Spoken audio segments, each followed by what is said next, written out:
Eric, por favor, debes ir. Peagy, I already told you I'm not going. I have a date with Ouya. Es importante esta reunión. No tienes que faltar. Seriously, please don't insist. I also think there's a small update. Maybe I'll be busy all day, that's why I can't. Todos tus fans te quieren escuchar. Solo es un rato. No, Ni I will vas a not go. demorar. Es al instante. ¿Ah, no irás? No, I will not Entonces no te go. suelto. Stop, Peagy. Tienes I que already ir. spoke. Eric, Let es me. I'm not importante going. esto. I have to Sé do. que tienes Stop, que hacer, stop, pero no stop. queda de otra I'm que going ir. to fall. Don't keep Entonces no spinning te bajo. anymore. Stop, No te seriously. bajaré. The rage very well. nada. No. I No. will go, but on No. one condition. No. Put me down now. I'm getting this. I think I'm going to Tienes que vomit. ir. Please put me down. I promise to go Está to the bien, te interview. bajo, Put pero me espero down. cumplas. I did say I would go and even promised.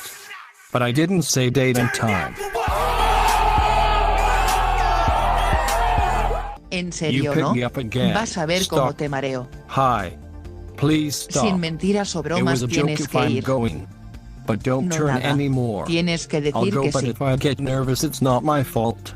Si It's no, that no te I'm not bajo. an interviewer, but I'll make an effort in that all the questions are referred to Bombsquad, not personal issues like how many times I'd go to the bathroom, like those rare questions hella. But put me down, Peagy, Bueno, por please. decir sí, te Carefully. bajo. I told you Perdón, fue sin careful. querer. And again you low me. Ahora te Put me bajaré down, despacio, jaja. carefully. Oh, se me pasó la mano. Perdón, Eric. Ah, ya estará bien. Se va a recuperar. Y ustedes, gente, no se pierdan la entrevista. Vamos a darle. This is Killswitch. I'm here with the maker of Bombsquad, one of your favorite couch player games on the Ouya system. Eric, if you could just introduce yourself to the people. Hi, my name is Eric Froemling, and yeah, as Killswitch said, I wrote Bombsquad. It's been a hobby of mine for quite a while now, and I'm still working on it. It's like this never-ending project of mine, so here to talk about it a bit today. I'm sure people are glad to hear it's a never-ending project. Well, and eventually, but who knows when. But like I do with other interviews, I usually like to ask, what were your influences in getting into gaming, and also what were some of your favorite games growing up? Let's see. Well, my favorite games growing up, I loved the standard Zelda. Final Fantasy 3 is one of my favorites, definitely. As I get older, I started to get into computer games more, like StarCraft. I played a ton of mini games on Warcraft 3, actually. Me and my brother used to play those all the time online, and that's actually kind of an influence. Games like that were an influence on Bomb Squad, just wanting to make little mini games, little kind of lighthearted, goofy things you could play for a few minutes with friends and stuff like that. Also playing Halo with my friends a lot too. We used to have big, Halo parties back in the original Xbox days. And then between Halo rounds, we play a lot of the Fusion Frenzy demo that came on the Halo disc. So just the goofy little mini games on there too. So a lot of those things kind of influenced what I'm going for with Bomb Squad, which is just a goofy little couch game you can play with a bunch of friends. Nothing too crazy or advanced. So things like maybe Bomberman wasn't an influence at all? Oh yeah, I should mention Bomberman. That's the obvious one. A lot of people say like, oh, check out this Bomberman clone, which truth be told, when I started Bomb Squad originally, it was like a weekend project, and I was like, hey, I'm gonna make like a Bomberman clone or something. I'll spend 2 days on it and then move on to something else. And so here I am, like 10 years later. I just forgot to quit working on it, and it kind of evolved into this completely different thing. We're more of a kind of a physics-based party game as opposed to like a Bomberman game. But I did love playing Bomberman with my roommates and my friends too. That was another influence. Well, so it went from 2 days to 10 years. Yes, slight difference there. Out of curiosity, if you just separated the time it took you to actually build a game, how long would you say it was? I've always wondered that. It's really hard to judge because up until a few months ago, it was purely a hobby. So I'd work on it just on the weekends or, just a few minutes here or there. There was actually a few years where I just completely stopped working on it, like forgot it existed. And then at some point I dusted it off and went back to it. So, I don't know, my guess would be sometime maybe a few years, like a year or two, something like that. It's a significant chunk of time, but it's just so hard because it's been so chopped up. I've rewritten parts of it several times, so a lot of it's kind of a learning experience too. But yeah, I hope that somewhat answers. But definitely a while, regardless. Okay, yeah, because unfortunately, Ouya came out, said you can make a game, but if they don't add in, it can take months, maybe a year to even get the game done. Yeah, this is true. And I wasn't like if I were starting the game again today, there's probably bigger shortcuts I could take. Like for instance, I wrote my own graphics engine for it. Like if I were starting today, I'd probably use Unity or, take advantage of the kind of the quicker paths that are available now. So there's lots of caveats and things like that. So what was your favorite part of programming for the Ouya?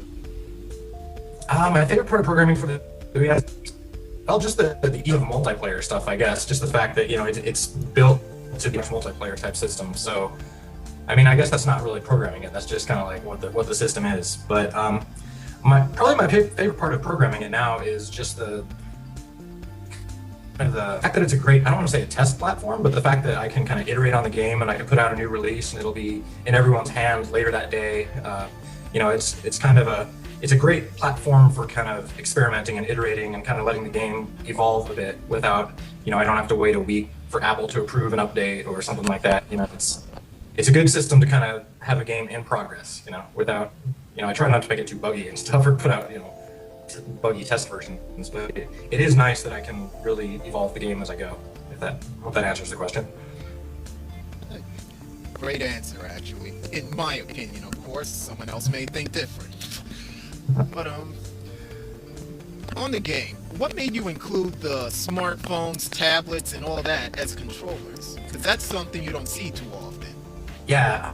Part of that was actually because originally I was coding the game. I was coding it on my Linux box back in the day, but I first released it on Mac a few years ago because that's just where I was writing it. So I was like, oh, whatever, I'll throw it up on the Mac App Store.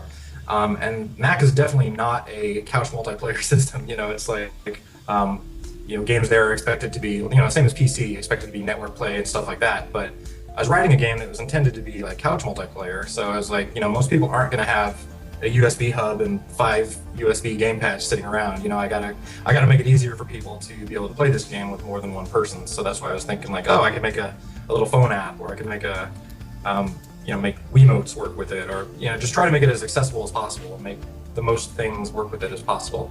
So that was largely an influence of just the fact that it started on Mac, but that's actually been really handy even on Ouya, because a lot of people will just have one controller or just 2 controllers, and you want to get a few extra friends in, and a lot of people have taken advantage of that. So I'm glad I did it. But it was a fun experiment too. I kind of learned. That's how I learned Android, is coding that little remote for it. So yeah. So how did that come, like an idea that you had, or was it something that you saw? Just trying to get a little more background on that. It might have been a combination of the two. I think I had seen a few gamepads. Like there was some app I had for my iPhone where, it's basically a gamepad app that you could, it would hook up to your Mac or something, and that you use your iPhone as a generic gamepad. But it didn't work all that great or whatnot. So part of me wanted to just take a crack at it and see how well I could make something like that work, or just, like I said, it was kind of half an idea of my own and half stuff I'd seen. So yeah. Definitely a great idea, because there are people who actually have friends. Yes, so I hear. Yeah, some of us don't have the luxury of having 7 other people, but if you do, it works. Yeah. I just someone sent me a video from Germany this past week. They actually overrode the max player limit, and they sent me a video of 12 people in one game playing. So that was kind of neat. So they have lots of friends over there apparently. Yeah, well, that's something I'd actually like to see, if you have a link to that video somewhere. Yeah, I'll have to grab it from him. I think it's up on his Dropbox or something, so I'll send that your way. Thanks. Obviously, your neighborhood's under siege or something. I can hear the sirens. Yes, I live right by a fire department. I always forget that there's always sirens going by here, so anytime I'm on the phone with someone, they're like, is your building on fire? It's like, oh no, that's usual. I totally don't even notice it anymore. Alright, well, hopefully whoever's listening does not even notice that. Yes. So you're one of the, I'll say, pioneers for the Ouya, because you had Towerfall, Your Game, Amazing Frog, and all the others that came out around the launch time. How well received do you think the game was? Well, obviously you would know by numbers, but let's say by comments, opinions, and all that. I mean, I've been really happy. It's been pretty well received, by, I haven't had too many negative comments. My conversion rate's been pretty good. I've got, a lot of people writing me about it and saying they love the game and had a great time with their friends and stuff. So it's overall been a really positive experience, and it definitely keeps me wanting to work on the game more, hearing positive feedback like that, or like I said, seeing weird videos of 12 German people playing it and stuff like that. It's been overall really positive. And how many people worked on the game? Was it just you? Well, I had a friend of mine back in school when I started that was working on it a little bit up front, Raphael Suter. He did some of the early animation and some of the artwork, and his voice is still in there, so he's kind of like my one big thank you guy. But I mean, that was a long time ago. It's mostly just been me since then, like the past 9 out of 10 years. Well, since you're the creator, have you actually had any 8-player games? Yes, actually, I have. My friends really like the game, so this is another kind of driving reason that keeps me wanting to work on it. Is they'll invite me over and we'll have big parties with 8-player games going up on the big screen TV and stuff. So we have a lot of fun. It's fun to socialize and beta test, all at the same time. So it covers all the bases. All right. Speaking of that, I've seen Towerfall at different shows, looks like restaurants from some of the videos. Have you set up Bombsquad in the same way? I haven't really done that myself. I mean, I think it's cool, when people send me videos of them playing Bombsquad here or there, but I haven't really gone out of my way to kind of, I guess, promote it as much as I could, or try to like spread it around, or show people as much. I'm just kind of relying on people discovering it or whatnot, just so I can kind of keep my head down and keep coding on it, because like I said, I definitely consider it a work in progress. I still have a lot to do on it, so I probably haven't hit the publicity front as much as I could have at this point. But maybe I'll start to double down on that at some point. Fair answer, but with Ouya showing up at some of these shows, I'd like to see more of a variety, because right now it's the Towerfall system. Yeah. Which, good game in its own right, but would like to see others get a little more light shed on them. Yeah. I don't know if it's because I was there, but they're actually in GDC Next down in Los Angeles. They had at the Ouya booth, they had a Bombsquad tournament there when I was there. So that was kind of neat, seeing people playing the game and stuff. They had a Towerfall tournament first and then a Bombsquad tournament. So I got equal opportunity tournaments. Well, we see videos of Towerfall. That's why I mentioned it, because we never see your videos, which I would like to see more of. All right, cool. Well, I'll try to get them out there. Hey, I'm sure others would too. So, but for selfish reasons, I'd like to see more. Yeah, good deal. All right. In the game, what would you say is your favorite mode? My favorite mode, I probably overuse it, but I used to always my favorite mode would be whatever the epic slow motion modes are, just because that always seems to get the biggest laughs and the biggest kind of rise out of the audience or something when it's an epic elimination game and it comes down to the last 2 people and it's everyone's cheering for the one guy that's left.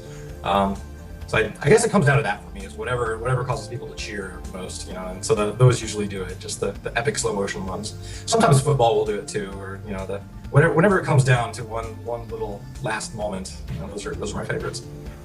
Sitting here talking to you about this, I might have to go get some friends. It really does sound like a great experience.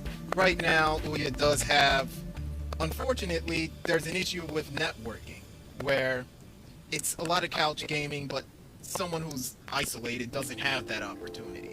Right. Yeah. Do you see? Oh, sorry. I was gonna say that's been my #1 biggest request ever since I put this out on Mac 2 years ago, and the 2 huge requests at the time were oh, we need single player and we need networking.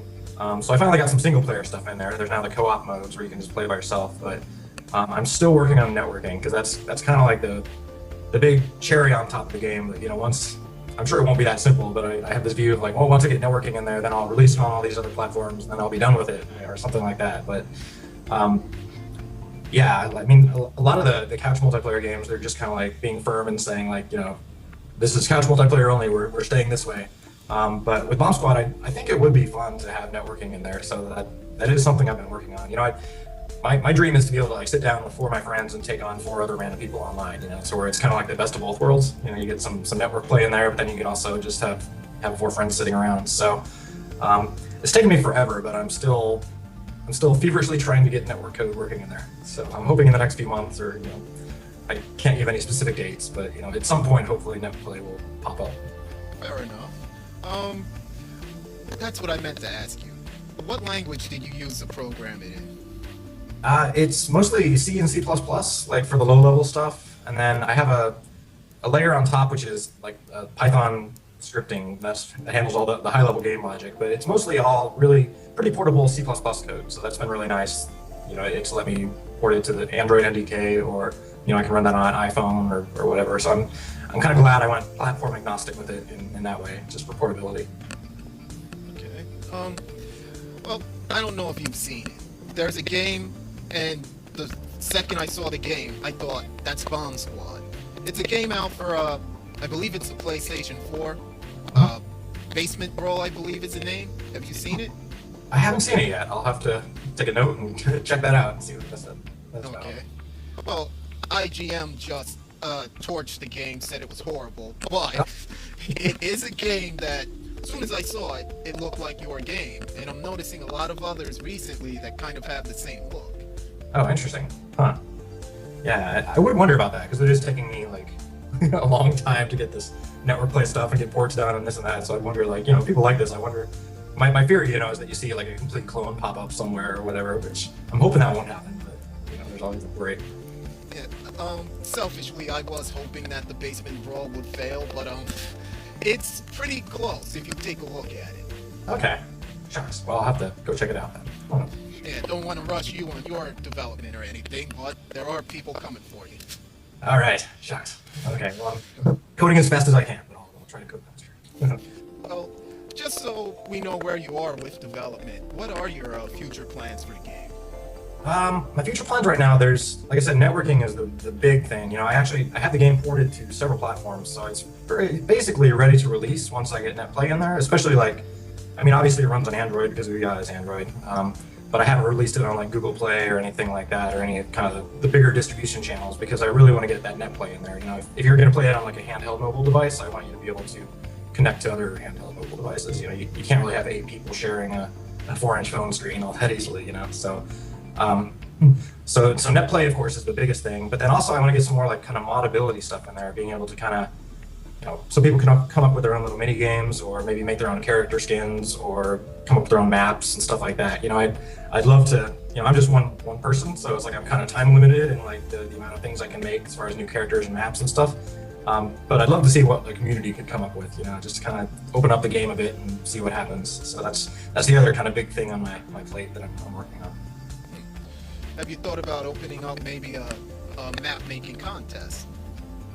Yeah, that would be, I've kind of just kicked around ideas in my head as far as like once that ability is in there, then how would I bring to attention the good maps versus the bad maps, or or having contests and things like that. That would probably be a good way to do that, or just having people be able to rate them, or things like that, because the danger with user generated content is, of course, is like you're gonna get some good stuff, but you're gonna get a lot of bad stuff too. So it's like I want to be able to be able to focus on the good stuff, or have people get noticed when they make something good, and so that other people could share that easily or whatever. So, but yeah, contest, things like that could work well.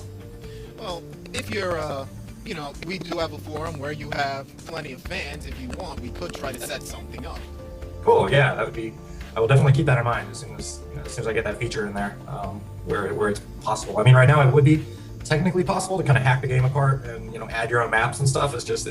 I want to make it like an easy process, and then at that point, hopefully I can open up the doors and see what people can do.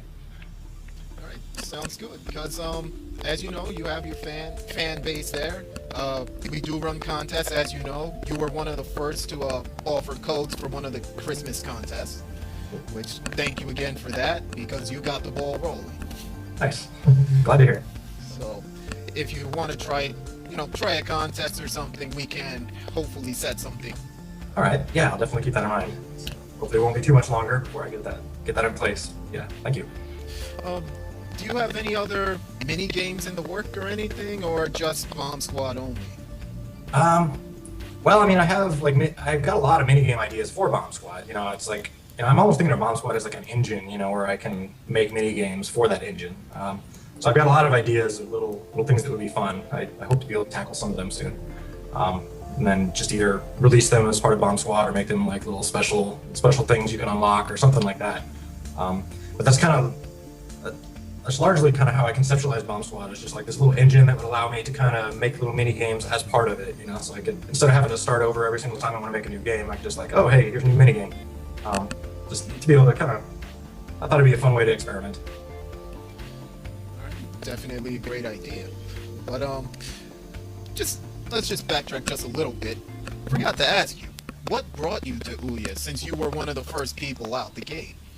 What did bring me to Ouya? It's like, I think I was looking into porting Bombsquad to, well, like iOS at some point, which, you know, I've got it mostly ported to iOS as well, but I was also looking into what it would take to port it to Android. And about at that same time when I was just tinkering around with Android, then Ouya was in the news as far as, that was not too long after their Kickstarter. So then I was like, oh, hey, this would be a good, I plan to port this to Android anyway, so this would be a good kind of way to do it. I'll just throw it up on here, and because this is going to work really well with local multiplayer, I can just go ahead and release it. I don't have to wait for networking or anything like that. So it was kind of like the Ouya happened to be in the right place at the right time, and so did I, and so it just seemed like a natural thing to focus on. So it helped me finish my Android port, and then it also provided a fun little platform I could release on without having to wait for networking. Okay. You have I'm going to call it unique because of where people are right now in terms of programming. Like, you use Python, you use C, you use C++. What would you recommend for somebody trying to get in? I would probably recommend, this is going to be like a do as I say, not as I do kind of thing, but I would recommend Unity or kind of the standard stuff where there's so much more documentation available, so much more kind of experiences people are sharing out there. Part of the reason I've gone the way I've gone is, like I said, when I started writing this, Unity didn't exist, so I've just been very much like a do-it-yourselfer kind of guy, but that's probably not the most efficient way to get up to speed. I mean, I kind of like writing low-level code and like writing my own OpenGL code and doing like the low-level stuff, but that's just because I really enjoy it. It's not really because it's probably the best way to get from point A to point B. I guess there are upsides too, but my advice to someone else starting out would be, start with the more established stuff, pre-existing engines, or don't get your feet too dirty unless you have a reason to, unless you really like the low-level stuff. All right, so you're thinking maybe they should start with either Unity, Fusion, some of the ones that are easier to get into, really. Yeah, especially if you're starting out. I mean, I would definitely recommend against like writing everything in low-level C code yourself, just because that's the advanced way to do it or something. Because it's like you're gonna just get lost quickly, I think, unless you know why you're writing it that way. I would stick to the more common things, Unity and this and that, in most cases. Yeah, as a Unity user, I can't agree, because it is much easier. You also have all the kits out there if you want to get a quick start. Yeah. So it makes it a lot easier on some things. Yeah, totally. So, I mean, I still intend to try Unity myself one of these days. It's just like I said, I already had this engine I coded myself, so it's like momentum is keeping me going down that route. But the Unity stuff does look fascinating, with all the, like you said, the pre-built stuff you can get, or just kind of everything that's kind of done for you. So. Yeah, plus, there's I can't think of the name right now, but other people have tried to do add-ons where you could use Python. Yeah, I would imagine. And like I said, I don't know Unity well enough to know like how the expandability situation there, but it would seem like something like that would be possible, where you can get some of the benefits of like rolling your own, except just do that as an add-on to Unity instead of rolling your own everything, like I'm doing for some reason. Yeah, but you're pretty far down the path already, so.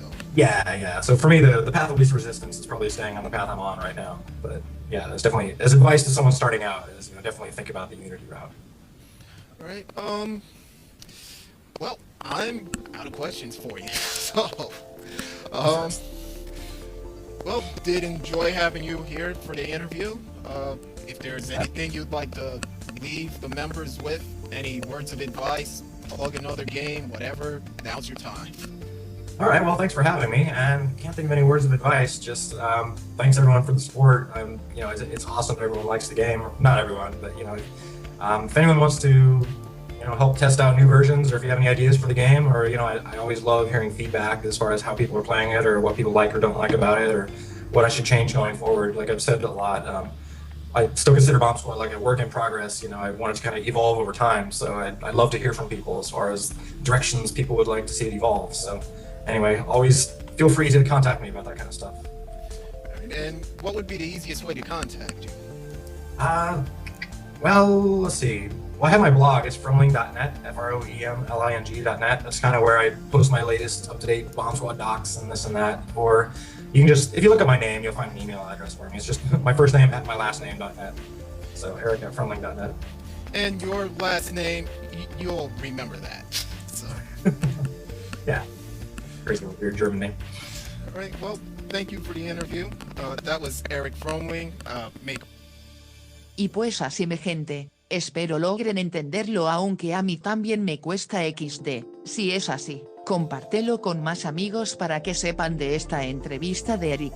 Ahí si quieren el personaje de Eric pueden descargarlo en la descripción, se me cuidan mucho, nos vemos a la próxima. Voy corriendo a ayudarlo.